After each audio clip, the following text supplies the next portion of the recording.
अच्छा जी, बिस्मिल्लाहिर्रहमानिर्रहीम। हम स्टार्ट करते हैं आज का लेक्चर। चैप्टर नंबर 6 हमने स्टार्ट किया हुआ था। इसके कुछ टॉपिक्स कंप्लीट किए थे ऑलरेडी। इससे पहले पहले सैम्पलिंग थ्योरम, जस्ट शॉर्ट सी एक समरी दे देते हैं। सैम्पलिंग थ्योरम सबसे पहले हमने पढ़ा था, जिसमें हमने ये देखा था कि जब भी आपने किसी सिग्नल को सैंपल करना है तो उसको किस रेट पे सैंपल करना है, और कब आप सैम्पलिंग करेंगे तो सिग्नल रिकवर इजीली हो जाएगा, और कब सैम्पलिंग करेंगे तो रिकवरी पॉसिबल नहीं है। लैंग्वेज क्राइटेरिया में ये बताता है कि अगर आपकी सैम्पलिंग फ्रीक्वेंसी मैक्सिमम फ्रीक्वेंसी, ये कंफ्यूजन आती है स्टूडेंट्स को, जिस तरह एक स्टूडेंट से मेरे पूछा भी था कि यहाँ पे हम फ्रीक्वेंसी मैसेज की लिखेंगे या बी लिखेंगे। देखिए, हमेशा याद रखें कि जब आप बेस बैंड में है, बेस बैंड में सिग्नल का मतलब होता है कि आपका सिग्नल जो है वो लेट्स के लिए आपका सिग्नल मैं बना रहा हूँ फ्रीक्वेंसी डोमेन में। अब ये आपका सिग्नल है, मैसेज सिग्नल, जो कि बेस बैंड में, बेस बैंड सिग्नल हर उस सिग्नल को कहते हैं जो कि जीरो फ्रीक्वेंसी के अराउंड सेंटर्ड है। ठीक हो गया। अब इस सिग्नल की जो मैक्सिमम फ्रीक्वेंसी है वो ये है, और इसकी बैंडविड्थ इसके इक्वल है। बेसिकली बी इसकी मैक्सिमम फ्रीक्वेंसी है। अच्छा, तो मैं ये कह रहा था कि बैंडविड्थ जो सिग्नल की बी है, ये बेसबैंड सिग्नल की मैक्सिमम फ्रीक्वेंसी भी है। जब भी हम सैंपल करेंगे, इस सैंपलिंग रेट को हम इस मैक्सिमम फ्रीक्वेंसी, ठीक है, तो नाइक्विस्ट फ्रीक्वेंसी 2b है, और नाइक्विस्ट क्राइटेरिया ये कहता है कि हम 2b से हाई रेट पे इसको सैंपल करेंगे।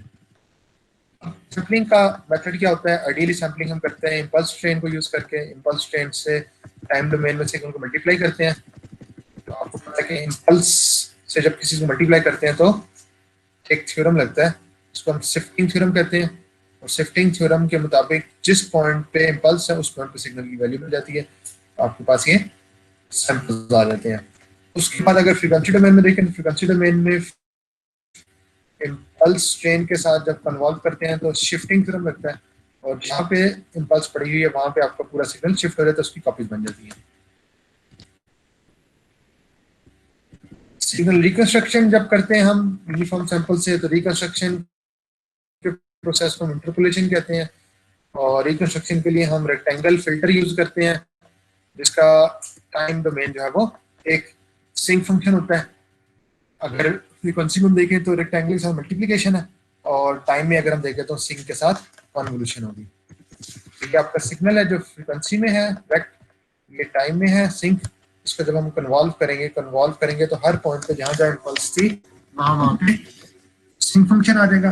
तमाम सिंक फंक्शंस को अगर आप एड अप करें तो ये आपके पास ये सॉलिड लाइन वापस आ जाएगी, जो कि रिप्रेजेंट कर रही है आपके ओरिजिनल सिग्नल को। तो ये सिग्नल का रिकंस्ट्रक्शन का प्रोसेस है।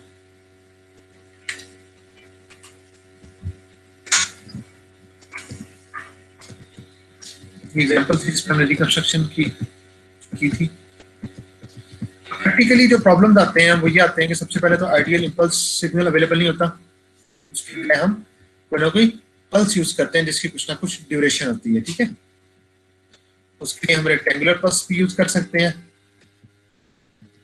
और यहाँ पे हम जहाँ पे भी कंसिडर कर रहे हैं तो हम इस टिल्डा के साइन से रिप्रेजेंट करते हैं रिकंस्ट्रक्टेड सिग्नल को। प्रैक्टिकल इश्यूज हमने देखे थे जब भी सिग्नल को सैंपल करते हैं, रिकंस्ट्रक्शन करते हैं। पहले जो है वो रिकंस्ट्रक्शन फिल्टर जो है वो रियलाइजेबल नहीं होता। रियलाइजेबल ना होने का मतलब है कि प्रैक्टिकली उसको आप बना नहीं सकते।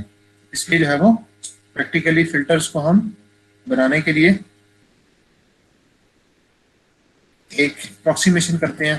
तो अप्रोक्सीमेशन ये होती है कि आपके पास जो एक्चुअल फिल्टर है आइडियल, उसकी कट ऑफ अगर शार्प है तो प्रैक्टिकली फिल्टर की कभी भी शार्प नहीं होगी, बल्कि कुछ टाइम लेगा वो डिक्रीज होने में, स्लोप आएगी। उसके लिए रिक्वायर्ड ये है कि आपके सिग्नल जो है वो 2b से ज्यादा डिस्टेंस पे हो। अगर वो 2b से ज्यादा डिस्टेंस पे नहीं होंगे फिर आपके पास ओवरलैपिंग आ जाएगी, आपके पास जब और साइड वाले सिग्नल की भी कॉपी आ जाएगी, इसके अंदर। फिर हमने देखा था कि कोई भी सिग्नल जो है वो प्रैक्टिकली जो है वो बैंड लिमिटेड नहीं होता, उसकी कोई ना कोई फ्रीक्वेंसी स्मॉल अमाउंट में एग्जिस्ट करती है। इसलिए जब भी हम सिग्नल को सैंपल करते हैं तो ओवरलैपिंग होती है, और इस ओवरलैपिंग की वजह से जब हम सिग्नल रिकंस्ट्रक्ट करते हैं तो एक तो आपका सिग्नल का कुछ अमाउंट जो है वो कट डाउन हो जाता है, और कुछ अमाउंट जो है वो ओवरलैप हो जाता है। इसको कहते हैं लॉस्ट टेल, और ये लॉस्ट टेल फोल्डेड बैक। इस किस्म के प्रोसेस को हम अलियासिंग कहते हैं। अलियासिंग का मतलब है कि सिग्नल की कॉपीज का ओवरलैप होना। अलियासिंग को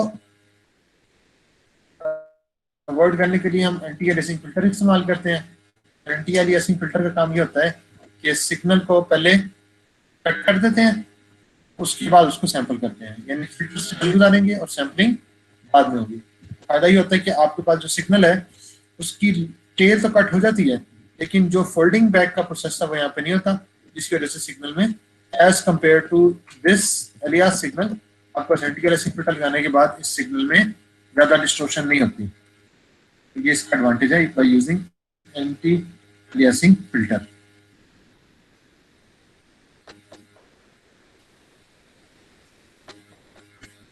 हमने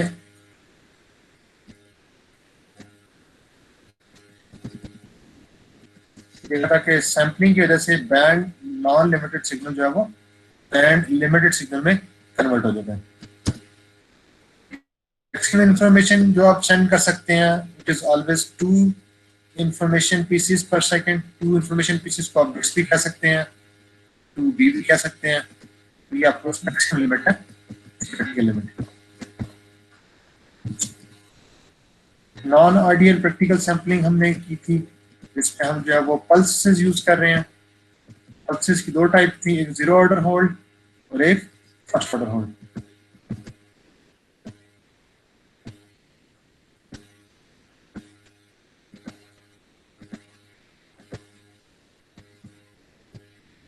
सैम्पलिंग थ्योरम की एप्लीकेशन हमने देखी थी। पल्स एम्पलीट्यूड मॉड्यूलेटेड सिग्नल्स, यानी पल्स एम्पलीट्यूड मॉड्यूलेटेड सिग्नल ऐसा सिग्नल है जिसमें सिग्नल की वैल्यू जो है वो पल्स की एम्पलीट्यूड में स्टोर हो रही है, और इसका फायदा ये कि आप जैसे पूरा सिग्नल भेजें आप इस कोड को ट्रांसमिट कर सकते हैं।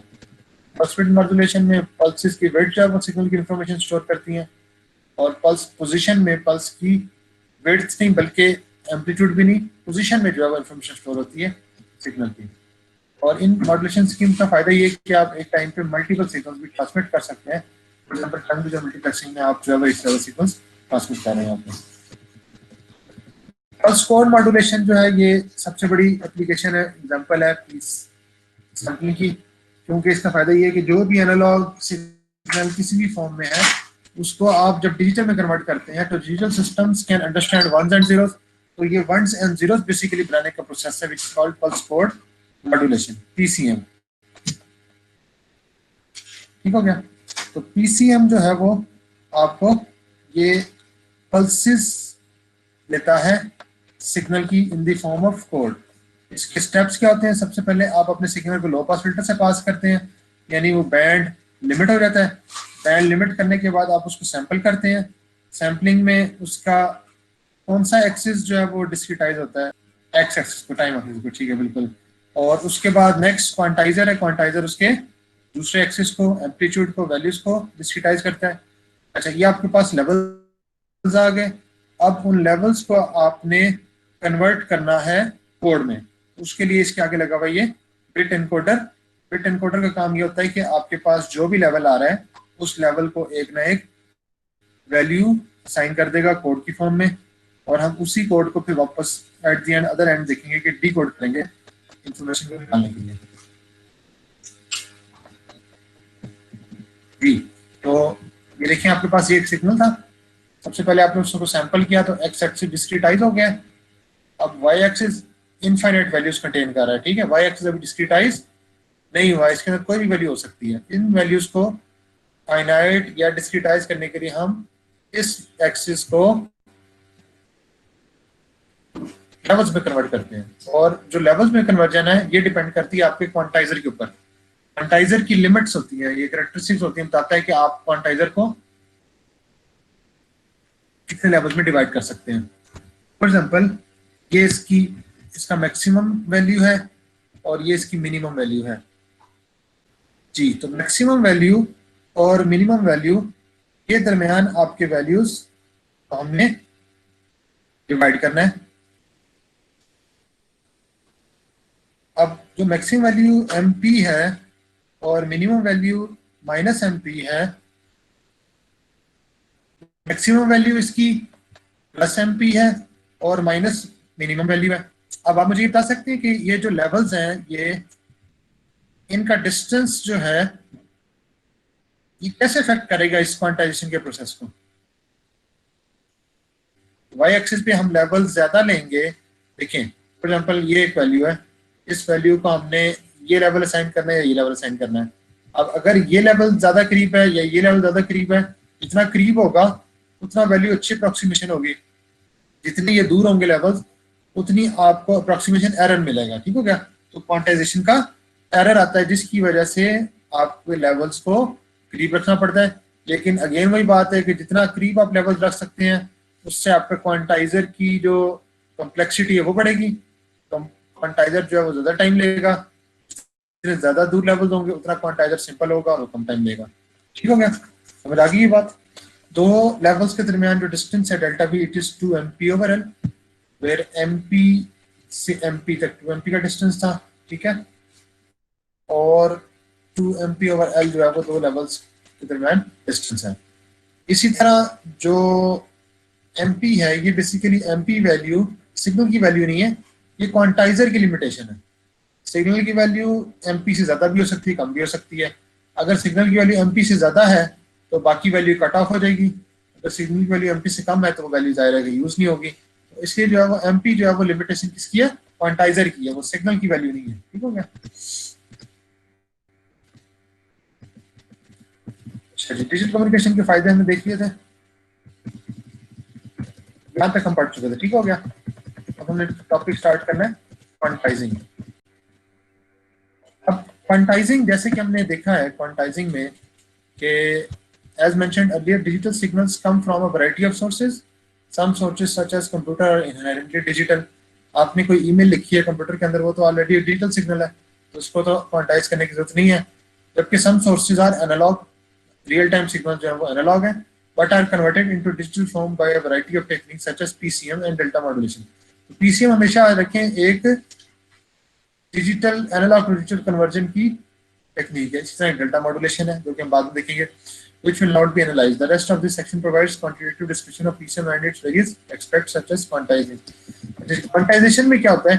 In quantization we limit the amplitude of the message signal M to the range -MP to MP. जिस तरह अभी हमने फिगर में देखा था कि आपका सिग्नल जो है वो लिमिट हो जाएगा -MP और MP में। Note that MP is not necessarily the peak magnitude of MT.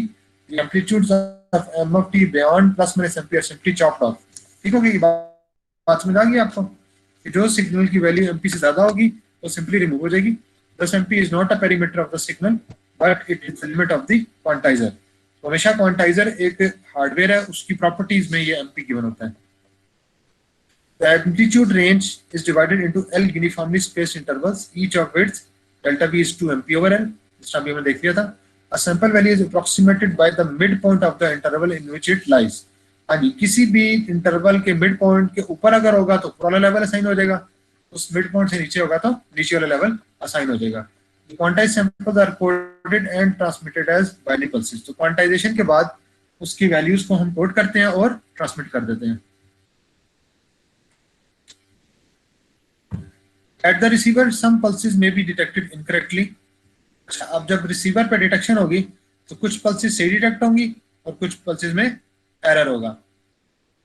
Next, there are two sources of error: quantization error and pulse detection error. पहला एरर क्वांटाइजेशन एरर वही error है जो मैंने आपको पहले बताया था कि एक सैंपल है वो लेवल से लेट से 0.2 टाइम्स नीचे है।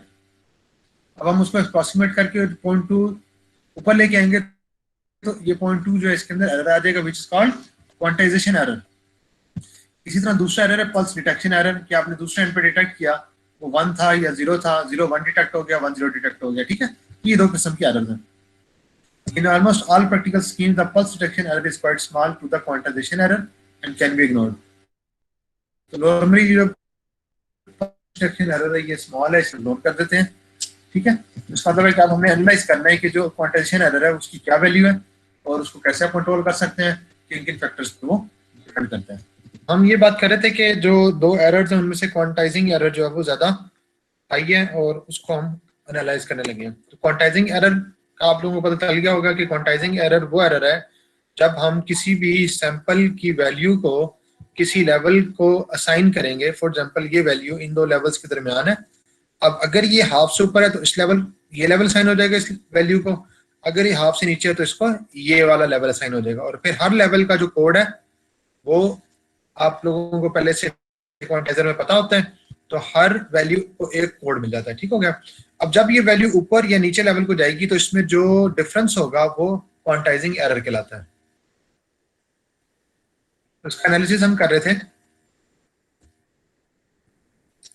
लेट्स से कि MKTS is the kth sample of the signal M of t, ठीक है, मैसेज सिग्नल का kth सैंपल है, and M hat KTS is the corresponding quantized sample, और क्वांटाइजेशन के बाद वो सैंपल है उसको हम M hat कह रहे हैं। Then from interpolation formula, equation 6.10 का इंटरपोलेशन फार्मूला है जिसमें सिंक को हम इंटरपोलेट करते हैं मैसेज के साथ ही वो फार्मूला लिखा हुआ इसके अंदर। This is for the message signal M and this is for the quantized signal M hat। The distortion component Q is in the reconstructed signal is Q is equal to M hat minus M। देखें, reconstructed signal M hat है और original signal M है, इन दोनों का difference जो है वो quantization noise distortion component होगा। ठीक है, यानी वो उसमें डिस्टोर्शन सिग्नल को रिप्रेजेंट करेगा। सो Q is equal to M hat minus M into sync, और M hat minus M को हम Q से रिप्रेजेंट कर रहे हैं, where Q of KTS is the quantization error in the kth sample। The signal Q is the undesired signal and hence acts as noise known as quantization noise। तो quantization की वजह से message signal में कितना फर्क आ रहा है उसको हम क्वांटाइजेशन नॉइज कहते हैं। अब इस क्वांटाइजेशन नॉइज की हम पावर अगर निकालना चाहें टू कैलकुलेट द पावर और द मीन स्क्वायर वैल्यू, किसी भी सिग्नल की पावर जो है वो सिग्नल की मीन स्क्वायर वैल्यू होती है। ठीक है, तो क्वांटाइजेशन एरर का स्क्वायर और उसका मीन, देखिए स्क्वायर और फिर उसका मीन ले लिया हमने। ठीक है, Q square is equal to limit Q square integral minus t/2 से t/2 तक एक टाइम पीरियड t के लिए। Q की वैल्यू हम पुट कर दें इस इक्वेशन से, Q of KTS into sync। We can see that sync signal and sync of 2 by bt minus m, sync of 2 by bt minus n pi are orthogonal। अच्छा याद रखें कि ऑर्थोगोनल सिग्नल्स वो signals होते हैं जिनका cross product 0 हो। दो सिग्नल जिनका क्रॉस प्रोडक्ट 0 हो उनको हम ऑर्थोगोनल सिग्नल कहते हैं। तो ये देखें, ये एक ऑर्थोगोनल सिग्नल का सेट है, sinc of 2 pi BT minus M pi, sinc of 2 pi BT minus N pi. अगर m और n इक्वल नहीं है, सेम नहीं है, तो इसका रिजल्ट जो है वो 0 होता है, जो कि रिप्रेजेंट करता है इसकी ऑर्थोगोनैलिटी को। ये एक ऑर्थोगोनल सिग्नल सेट है। और अगर m और n इक्वल हो जाए तो इसका रिजल्ट हो जाएगा 1/2b, यानी दोनों का रिजल्ट जो है वो 1/2b आ जाएगा प्रोडक्ट का, और 0 आएगा अगर वो दोनों डिफरेंट है। इसको इस इक्वेशन में अगर हम पुट करें, इसको आप ओपन करें तो ये बन जाएगा Q स्क्वायर सिंक स्क्वायर। ठीक है, समीशन को हम Q के साथ ले आए हैं, इसको आप बाहर भी ला सकते हैं क्योंकि इंटीग्रल जो है वो सिंक का फंक्शन है। अब अगेन इंटीग्रल सिंक स्क्वायर है। अब इसकी तमाम वैल्यूज माइनस k से k तक सारी वैल्यू 0 होंगी except one value which is 1/2b। तो Q square of t mean square value या power is equal to limit 1/2bt, 2b इसका इंटीग्रल का रिजल्ट है, समेशन Q स्क्वायर। अब इसके अंदर अगर हम देखें तो इसके अंदर ये हमारे पास क्वांटाइजेशन नॉइज की पावर है जो है in terms of quantise signal power Q। अब अगर हम देखें कि quantum levels are separated by delta V is equal to 2mp/L। Quantum level कहते हैं लेवल्स को। ठीक है, since sample value is approximated by the mid point of the sub interval, जिस तरह पहले हमने कहा कि मिड पॉइंट से ऊपर या नीचे डिसाइड करेगा कि सिग्नल आपका कौन से लेवल पे असाइन होता है। Maximum quantization error is plus minus delta V/2, यानी डेल्टा V का हाफ जो है वो प्लस में और माइनस में मैक्सिमम एरर हो सकता है। देखिए हमने जो बात की ना वो ये है कि आपका सिग्नल जब भी क्वांटाइज होगा तो मिड पॉइंट से लेवल्स, दो लेवल का जो मिड पॉइंट है उससे हम देखेंगे कि वो ऊपर है या नीचे है। तो इसका मतलब है कि मैक्सिमम एरर कितना हो सकता है, हाफ डेल्टा V का। ठीक है, quantization error lies in the range of minus delta V/2 से plus delta V/2। assuming that the error is equally likely. Equally likely का मतलब ये होता है, ऐसा सिग्नल equally likely होता है, स्टैटिस्टिक्स में आपने पढ़ा होगा प्रोबेबिलिटी में, कि जिस सिग्नल को इसका चांस और इसका चांस इक्वल हो, इक्वली लाइकली हो कि ये एरर हो या ये एरर हो, उसको हम इक्वली लाइकली कहते हैं.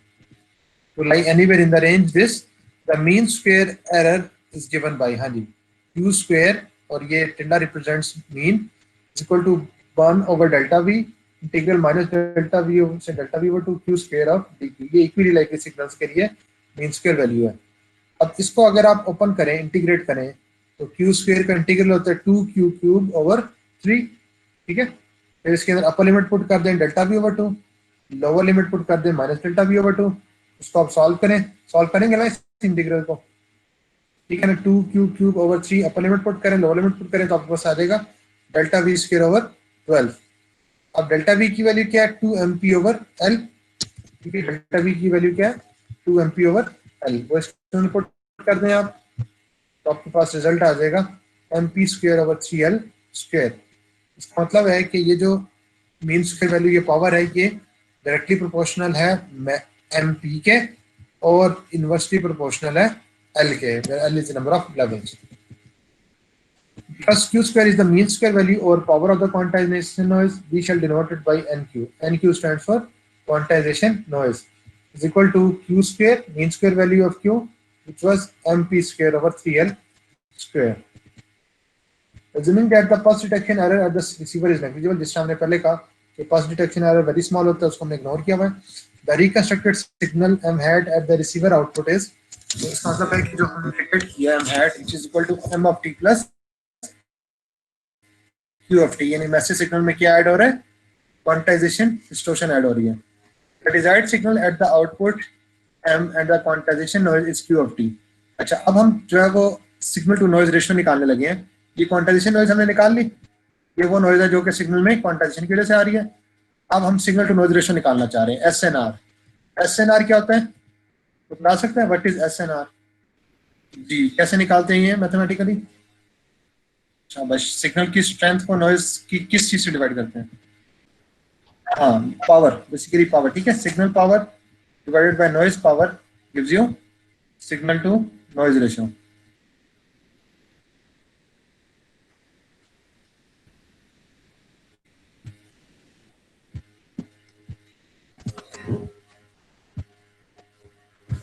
जी, अब सिग्नल की पावर उसको हम रिप्रेजेंट करें एच नॉट से, which is equal to M square tilde. ये बेसिकली मैसेज का मीन स्क्वायर वैल्यू है, mean square value of message. ठीक है, स्क्वायर और मीन. और इसी तरह भी हमने क्वांटाइजेशन नॉइज फाइंड की थी, उसको आप एनक्यू कहा था, एन नॉट क्या लें इसको, is equal to MP square over 3l square. ये भी हम निकाल चुके हैं. तो signal to noise ratio is ratio of both, ये ऊपर रखते हैं और डिनोमिनेटर में ये रख दें.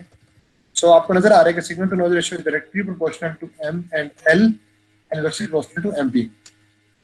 In this equation, mp is the peak amplitude value that a quantizer can accept. जिसने हमने पहले कहा कि क्वांटाइजर की पीक वैल्यू mp है, and is therefore a parameter of the quantizer. इसका मतलब है कि उस पे तो आपकी सिग्नल पे नहीं डिपेंड कर रही है. This means signal to noise ratio is a linear function of the message signal power m square. क्या मतलब कि सिग्नल की पावर बढ़ती जाएगी तो एसएनआर भी बढ़ेगी, सिग्नल पावर कम होगी तो एसएनआर भी कम होगी. जिस तरह हम इस फिगर 6.18 में देख सकते हैं. यहाँ पे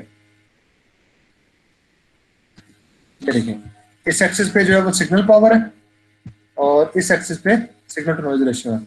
ये म्यू 255 पे हम बाद में आते हैं, पहले ये देखें म्यू जीरो सिग्नल को अगर हम देखें तो जो जो मैसेज बढ़ रहा है सिग्नल की एसएनआर भी इंक्रीज हो रही है. तो इसलिए जो है हमेशा जो सिग्नल टू नॉइज रेशियो है, it is directly proportional to the message signal.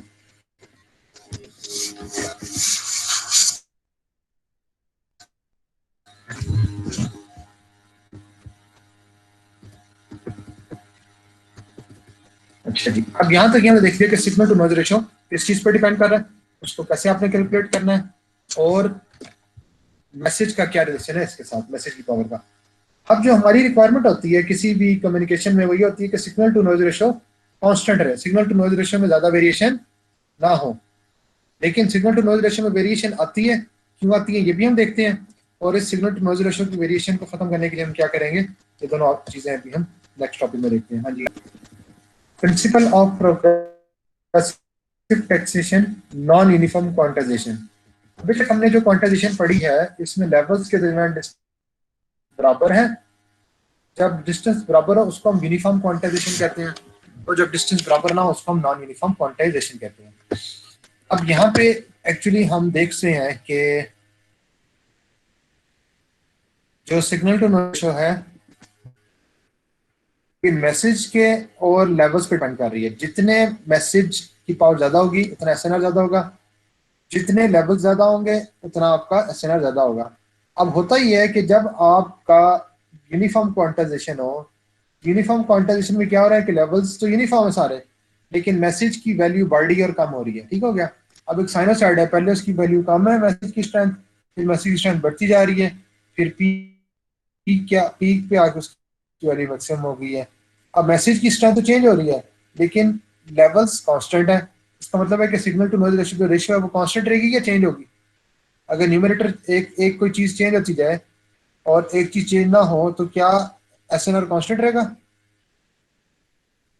ये कि न्यूमरेटर और डिनोमिनेटर की रेशियो कांस्टेंट रखने के लिए आपको दोनों को चेंज करना है। अगर एक वैल्यू चेंज हो रही है न्यूमरेटर या डिनोमिनेटर में से तो ओवरऑल रेशियो कांस्टेंट नहीं रहेगी। तो हम नॉन यूनिफॉर्म क्वांटाइजेशन यूज करते हैं। नॉन यूनिफॉर्म क्वांटाइजेशन हम ये करते हैं कि जो मैसेज की स्ट्रेंथ चेंज होती है उस हिसाब से नंबर ऑफ लेवल्स भी चेंज होते रहते हैं। जब मैसेज ज्यादा स्ट्रांग है तो लेवल्स के दरमियान डिस्टेंस ज्यादा है, क्वांटाइजेशन नॉइज भी ज्यादा है। तो ये देखिए, अगर आप क्वांटाइजेशन नॉइज को देखें तो quantization noise depends upon number of levels. जितना नंबर ऑफ लेवल्स ज्यादा है उतनी क्वांटाइजेशन नॉइज कम है, जितने लेवल्स कम है उतनी क्वांटाइजेशन नॉइज ज्यादा हो जाएगी। इसका मतलब है कि अगर हम क्वांटाइजेशन नॉइज को बढ़ा दें जब मैसेज बढ़े तो एक वैल्यू एसएनआर की होगी, और मैसेज की वैल्यू जब कम हो तो क्वांटाइजेशन नॉइज भी कम हो जाए ताकि ओवरऑल रेशियो जो है वो कांस्टेंट है। ठीक है, ये हम देखते हैं नॉन यूनिफॉर्म क्वांटाइजेशन। इसको हम प्रिंसिपल ऑफ प्रोग्रेसिव टैक्सेशन इसलिए कहते हैं, जिस तरह टैक्स की अमाउंट डिडक्ट होती है तो टैक्स में क्या होता है कि एक बंदे की अगर सैलरी एक रेंज में है, फॉर एग्जांपल 10 लाख है सालाना, तो उसकी टैक्स की ब्लैक रेट और होगी। अगर उसकी सैलरी 10 लाख से ज्यादा है तो टैक्स भी बढ़ जाएगा। तो ये ब्रैकेट्स डिफाइन होते हैं जिसको हम प्रोग्रेसिव टैक्सेशन कहते हैं। तो इसी तरह नॉन यूनिफॉर्म क्वांटाइजेशन भी काम करता है। Recall that signal to noise ratio is an indication of the quality of the received signal. Ideally, we would like to have a constant SNR for all values of the message signal power. Unfortunately, SNR is directly proportional to the signal power, which varies from speaker to speaker. अब एक बंदा ऊंचा बोल रहा है, एक बंदा आहिस्ता बोल रहा है, तो वहां पे मैसेज की पावर तो वेरी होगी। The signal power can also vary because of the different lengths of the connecting circuits. अब सर्किट पे भी डिपेंड करता है ये हार्डवेयर के ऊपर। This indicates that the SNR can vary widely depending on the speaker and the length of the circuit. Even for the same speaker, the quality of the received signal will deteriorate when the person speaks softly. अब जिस तरह lecture चल रहा है, कभी आवाज ऊंची हो रही है, कभी आवाज नीची हो रही है, तो मैसेज की पावर चेंज हो रही है ना। स्टार्ट में मैसेज की पावर ज्यादा होती है जब ज्यादा हाई पावर के साथ बोल लेते हैं, जब कम होती जाती है तो स्ट्रेंथ सिग्नल का भी कम होता है और पावर भी कम होती है। Statistically, it is found that smaller amplitudes predominate in speech and larger amplitude are much less frequent. तो नॉर्मली होता ही है कि किसी भी कंटेंट में ज्यादा अमाउंट जो है वो स्मॉल एम्पलीट्यूड की होती है एज कम्पेयर टू ज्यादा amplitude. This means that the SNR will be low most of the time. अब इसका हल क्या है? The root of this difficulty lies in the fact that the quantizing steps are of uniform value. तो अगर आपने uniform value रखी हुई है स्टेप्स की, delta V is equal to MP over L, तो quantization noise is directly proportional to the square of the step. The problem can be solved by using smaller steps. अब देखिए इसका हल क्या है? Smaller steps को use करें for smaller amplitudes, non-uniform quantizing, जिस तरह इस फिगर में शो हुआ है। अगर हम फिगर को देखें, ये देखें, ये मैसेज है, मैसेज की वैल्यू कम है तो लेवल्स भी करीब करीब है, यानी क्वांटाइजेशन कम हो गई।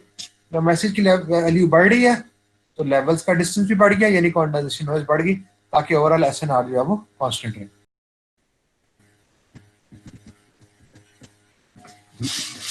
नॉन यूनिफॉर्म क्वांटाइजेशन को हमने अचीव कैसे करना है?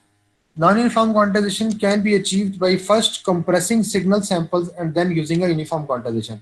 इसका एक तरीका ऑब्टेन करने का ये है कि आप पहले सिग्नल के सैंपल्स को कंप्रेस करें, ठीक है, कंप्रेस करें सिग्नल को नॉन लीनियरली, उसके बाद यूनिफॉर्म क्वांटाइजेशन कर दें, तो ओवरऑल इफेक्ट क्या होगा?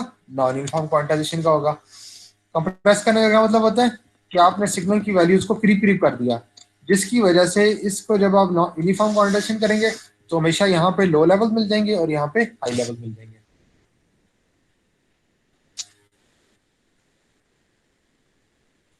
The input-output characteristics of a compressor are shown. The horizontal axis is normalized input signal. अच्छा जी, अगर हम इसको देखें फिगर 6.15 बी को, ये देखें, ये आपके पास एक सिग्नल है जो कि कंप्रेस हुआ है। इस सिग्नल कंप्रेस होने का ये मतलब है कि m over mp which is its normalised value, इसके दरमियान अगर आप देखें तो डेल्टा m जो डिस्टेंस है वो नॉन यूनिफॉर्म है, डिस्टेंस कम है फिर ज्यादा हो रहा है। जबकि इस एक्सिस पे अगर आप देखें आपने क्वांटाइजेशन यूनिफॉर्म ही की है, यानी आपने जो लेवल्स के दरमियान डिस्टेंस है वो बराबर रखा है, यूनिफॉर्म क्वांटाइजेशन की है, लेकिन ओवरऑल इफेक्ट जो हो रहा है वो नॉन यूनिफॉर्म क्वांटाइजेशन का मिल रहा है। क्यों? क्योंकि स्मॉल वैल्यूज को एक पर्टिकुलर लेवल से गुजरना पड़े और जब लेवल बढ़ते जा रहे हैं, यहाँ पे देखिए अगर आप डिस्टेंस बढ़ गया है लेकिन यहाँ पे लेवल भी सेम है, इसका मतलब ये हुआ कि इनको जो है वो ज्यादा दूर दूर लेवल्स मिल रहे हैं और इनको जो है वो करीब करीब लेवल्स मिल रहे हैं स्मॉल सिग्नल्स को। इसको कहते हैं non uniform quantization. The compressor maps input signal into increments delta m for small input signals and vice versa for large signals. Hence, a given interval delta m contains a larger number of steps or smaller step size. When m is small, the quantization noise is lower for small input signal power. जब signal power कम है तो quantization noise भी कम है. An approximate logarithmic compression characteristic sees the quantization noise nearly proportional to the signal power. अब यहाँ पे दो किस्म के रूल यूज होते हैं जो ये नॉन यूनिफॉर्म क्वांटाइजेशन के लिए यूज करते हैं। एक को कहते हैं म्यू लॉ और दूसरे को कहते हैं A law. Mu law normally use होता है अमेरिका और जापान में, ए लॉ यूज होता है यूरोप में और बाकी दुनिया में। म्यू लॉ के सैंपल्स किस तरह मिलते हैं हमें, क्वांटाइजेशन कैसे होती है, इस इक्वेशन की अकॉर्डिंग होती है। इस इक्वेशन की डेरिवेशन हमारे कोर्स का पार्ट नहीं है, लेकिन इस इक्वेशन को सॉल्व करने के लिए सिंपली हमें जब वैल्यूज गिवन होंगी म्यू की और एम की हम इसमें यूज कर लेंगे। इसी तरह ए लॉ के लिए हम जो है वो इसी को यूज करेंगे इनपुट और आउटपुट रिलेशन निकालने के लिए।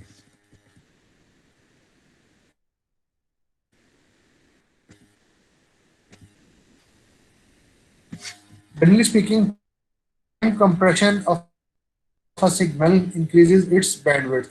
जब भी हम कंप्रेस करते हैं तो बैंडविड्थ उसकी इंक्रीज हो जाती है, ठीक है, हम उसकी सैंपल वैल्यूज को कंप्रेस कर रहे हैं।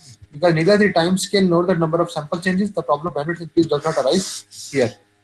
अब जो कंप्रेस सिग्नल्स हैं, it must be restored into their original values at the receiver by using an expander. जो सिग्नल वैल्यूज हमने कंप्रेस की हैं उनको अपनी ओरिजिनल हालत में लाने के लिए दूसरे एंड पे रिसीवर एंड पे एक्सपेंड भी करते हैं, इसलिए इस प्रोसेस को हम कंपेंडर कहते हैं। अगर इस प्रोसेस को हम देखें तो फर्स्ट ऑफ ऑल आपने कंप्रेशन की नॉन लीनियर, उसके बाद यूनिफॉर्म क्वांटाइजेशन की, तो ओवरऑल आपको नॉन यूनिफॉर्म क्वांटाइजेशन का इफेक्ट मिला। उसके बाद आपने इसको पीसीएम में कन्वर्ट किया, फिर एट द रिसीवर एंड आपने दोबारा इसको एक्सपेंड किया, तो इस प्रोसेस को कंपेंडर कहते हैं, कंप्रेशन एंड एक्सपेंशन। जी, because neither the time it happens that when mu log compender is used, the output SNR। हाँ जी, SNR की कोई नहीं हो जाएगी अब आपके पास इस केस में जब आप कंप्रेशन यूज करें, ठीक है। म्यू लॉ के लिए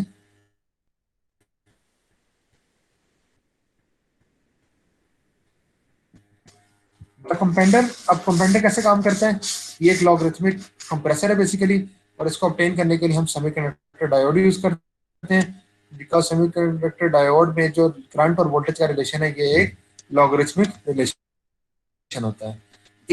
इसी तरह हम जो है वो अल्टरनेटिव अप्रोच यूज कर सकते हैं by piece wise linear approximation compression expansion के लिए।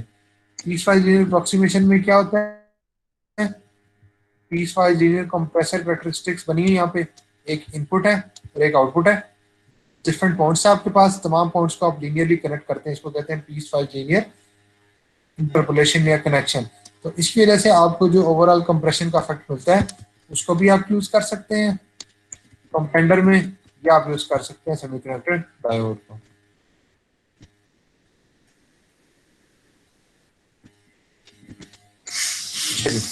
अब हमने यहाँ तक देखा था कि पीसीएम के अंदर आपने सबसे पहले सिग्नल को लो पास फिल्टर किया, सैंपल किया और फिर क्वांटाइज कर दिया। एट द एंड इसके बाद है बिट एनकोडर। तो बिट एनकोडर जिस तरह हमने पहले देखा था कि बिट एनकोडर या पीसीएम इन करना होता है, डिफरेंट हमने वैल्यूज रखी होती हैं, उन वैल्यूज को देखकर अगर वो इस तरह आपका जो है वो पीसीएम एनकोड हो जाता है।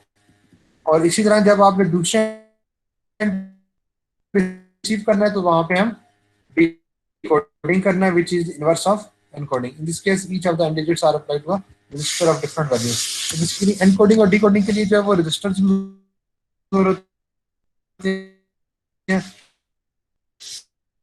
जो वोल्टेज डिवाइडर रूल का काम करते हैं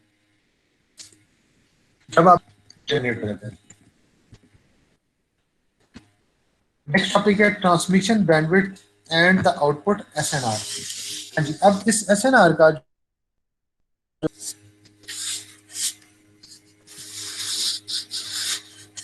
तो बेसिकली मैसेज सिग्नल या ऑडियो सिग्नल या स्पीच सिग्नल हमेशा याद रखें कि इसकी कोई ना कोई वैल्यू होगी. ये वोल्टेज की फॉर्म में कोई वैल्यू होगी इसकी. मैं बोल रहा हूँ तो ये जो माइक है ये कन्वर्ट कर रहा है इसको वोल्टेज में, तो वोल्टेज की फॉर्म में इसको वैल्यू मिल रही है. अब जब मैं ऊंचा ऊंचा बोल रहा हूँ तो उसको वोल्टेज भी ज्यादा मिल रही है. जब मेरी वॉइस का लेवल कम है तो इसको वोल्टेज भी कम मिल रही है. इस तरह पावर चेंज हो रही है सिग्नल की. ठीक है, तो हम जो है वो एसएनआर कांस्टेंट रखने के लिए क्वांटाइजर को ऐसे डिजाइन करते हैं कि लो वैल्यूज को थोड़ा नॉइज अफेक्ट करे और ज्यादा बड़ी वैल्यूज को ज्यादा नॉइज अफेक्ट करे, ताकि ओवरऑल रेशियो जो है वो कांस्टेंट रहे. आई थिंक क्लियर हो गया होगा ये पॉइंट. अच्छा, तो हम जो इस कंपेंडर की बात कर रहे थे, ये देखें ये आपके पास m ओवर एम पी इस एक्सिस पे which is the normalise signal value, और इस एक्सिस पे आपकी कंपेंडर की आउटपुट है. अब जब म्यू जीरो है, म्यू जीरो का मतलब होता है नो कंप्रेशन, या ए वन का मतलब होता है नो कंप्रेशन.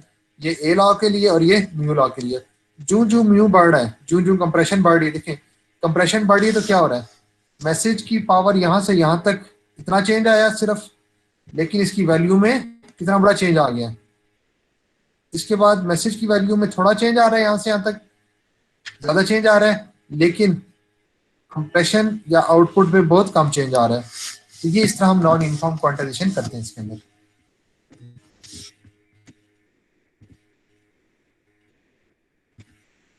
अच्छा, आगे चलते हैं. For a binary PCM, we assign a distinct group of n binary bits to each L quantization level. अब levels और bits का क्या रिलेशन होता है, L is equal to 2 raised to power n. For example 16 levels होंगे तो आपको 4 bit का कोड चाहिए होगा, या n निकालना हो तो n is equal to log 2 of L. Because the signal m of t band limited to b requires a minimum of 2b samples per second पे आप इसको सैंपल करते हैं. ये रिक्वायर टोटल कितनी बिट्स हो जाएंगी, अगर n एक सैंपल के लिए तो टोटल 2nb बिट्स पर सेकंड हो जाएंगी. That is 2nb pieces of information पर सेकंड.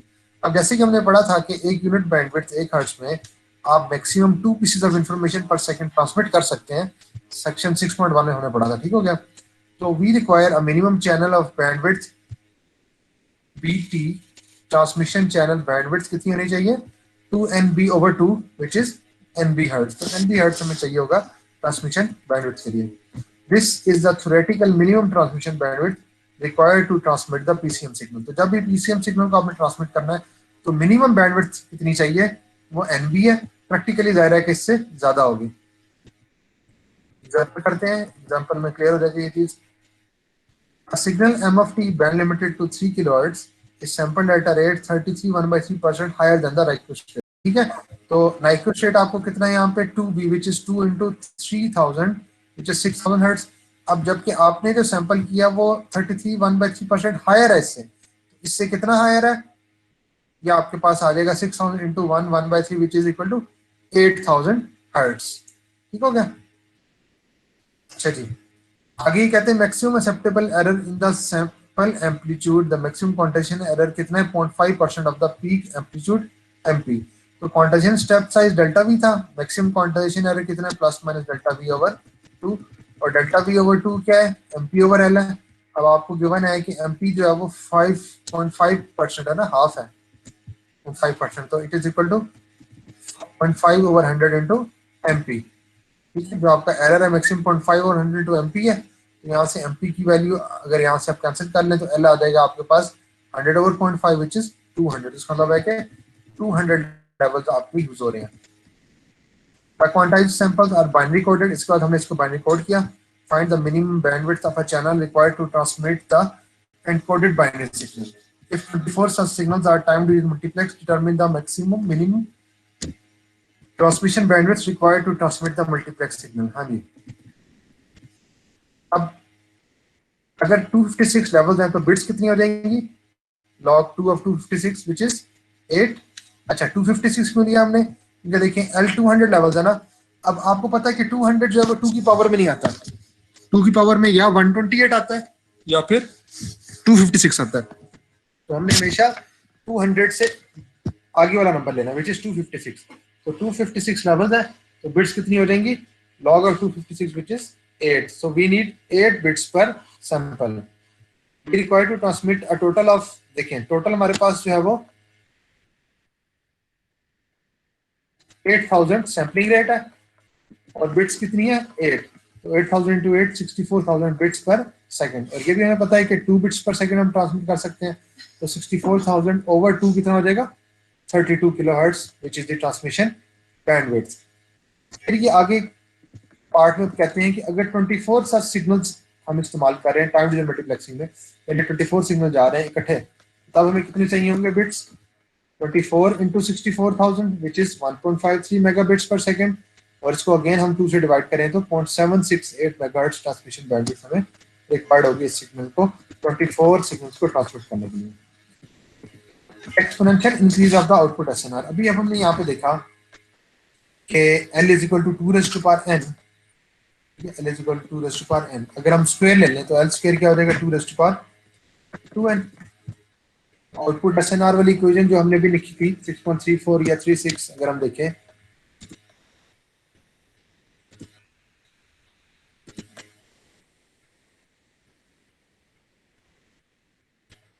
ये थी 34.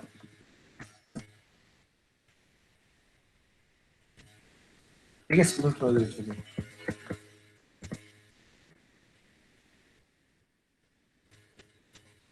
हम इसको ले सकते हैं signal close ratio is equal to c raise to power c into 2 raise to power 2n. ठीक हो गया. अब c क्या है? अगर आप इक्वेशन 6.34 देखें तो c वहां पे है 3m square over mp square जो कि अनकंप्रेस्ड केस में था यूनिफॉर्म क्वांटाइजेशन के लिए. और अगर इक्वेशन 6.36 देखें तो यूनिफॉर्म नॉन यूनिफॉर्म क्वांटाइजेशन के लिए कंप्रेस्ड केस में था 3 over ln of 1 plus mu whole square. तो ये आपका सिग्नल टू नॉइज रेशियो की इक्वेशन है. इसमें अगर आप वैल्यू पुट कर दें तो signal to noise ratio is equal to c 2 raise to power अच्छा जी 2n. अब n क्या है? n इज इक्वल टू, अगर हम इक्वेशन 6.38 से n की वैल्यू निकाल लें, देखिए n की वैल्यू क्या हो जाएगी? bt over b. यहाँ पे हमने क्या किया? n की जगह लिख दिया bt ओवर b. अब यहाँ से हमें क्या पता चल रहा है?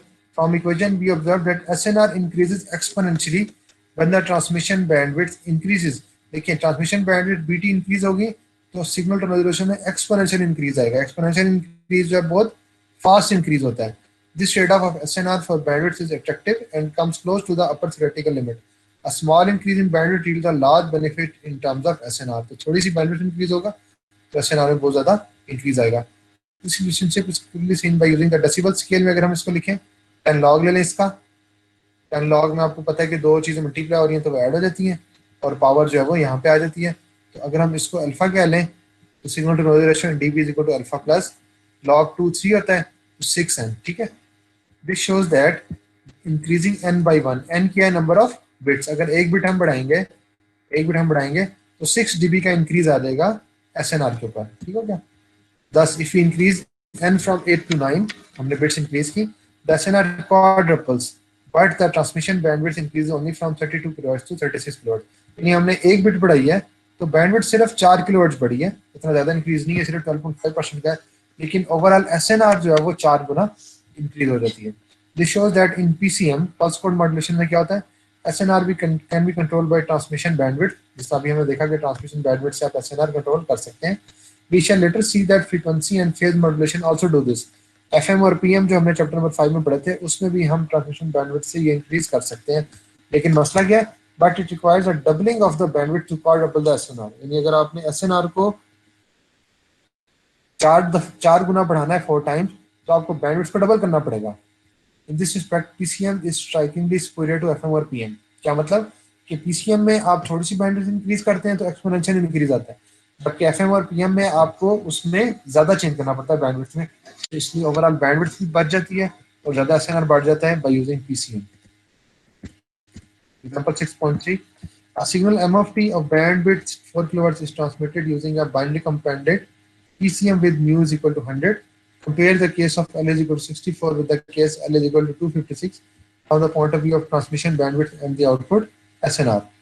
अच्छा जी, सबसे पहले नंबर ऑफ लेवल 64 है, 2 is to power 6 64 होता है, तो n is equal to 6. Transmission bandwidth NB होता है which is equal to 4 into 6 which is 24 kilohertz. तो सिग्नल टू नॉइज रेशियो का भी फॉर्मूला हमने देखा था, अल्फा प्लस 6n is 36, और अल्फा का फॉर्मूला जो यहाँ पे यूज हो रहा था ये अल्फा था, ठीक है। फिर सी का ये फॉर्मूला आपको गिवन है कंप्रेस्ड केस में, यहाँ से आप सी और अल्फा निकाल लें, इट इज -8.51।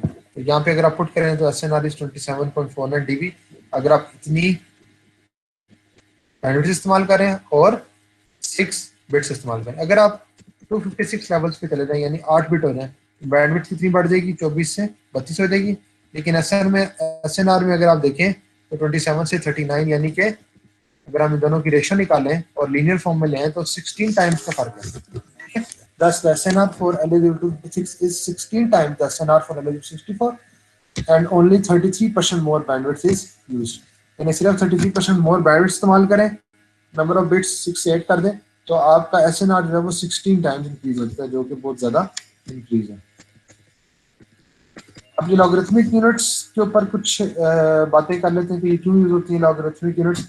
लॉगरिथमिक यूनिट्स का सबसे बड़ा फायदा ये होता है, जो डीबीज है उसमें आप एक बहुत बड़ी वैल्यू को एक छोटी वैल्यू में रिप्रेजेंट कर सकते हैं, यानी बहुत ज्यादा रेंज चेंज ऑफ वैल्यूज है उनको थोड़े एरिया में रिप्रेजेंट कर सकते हैं। Logarithmic units and logarithmic scales are very convenient when a variable has a large dynamic range, ठीक है, जिसकी रेंज बहुत ज्यादा है। Such is the case with frequency variables और SNR. A logarithmic unit for the power ratio is defined as decibel, 10 log 10, यानी कि SNR को अगर आप रिप्रेजेंट करना चाह रहे हैं डेसिबल में। इसी तरह अगर आपने पावर में गेन को या लॉस को रिप्रेजेंट करना है तो उसके लिए भी 10 log 10 आप ले लें। जैसा फॉर एग्जांपल ये 1/15 है तो नेगेटिव वाले रिप्रेजेंट कर रहे हैं कि टेनवेशन आई है।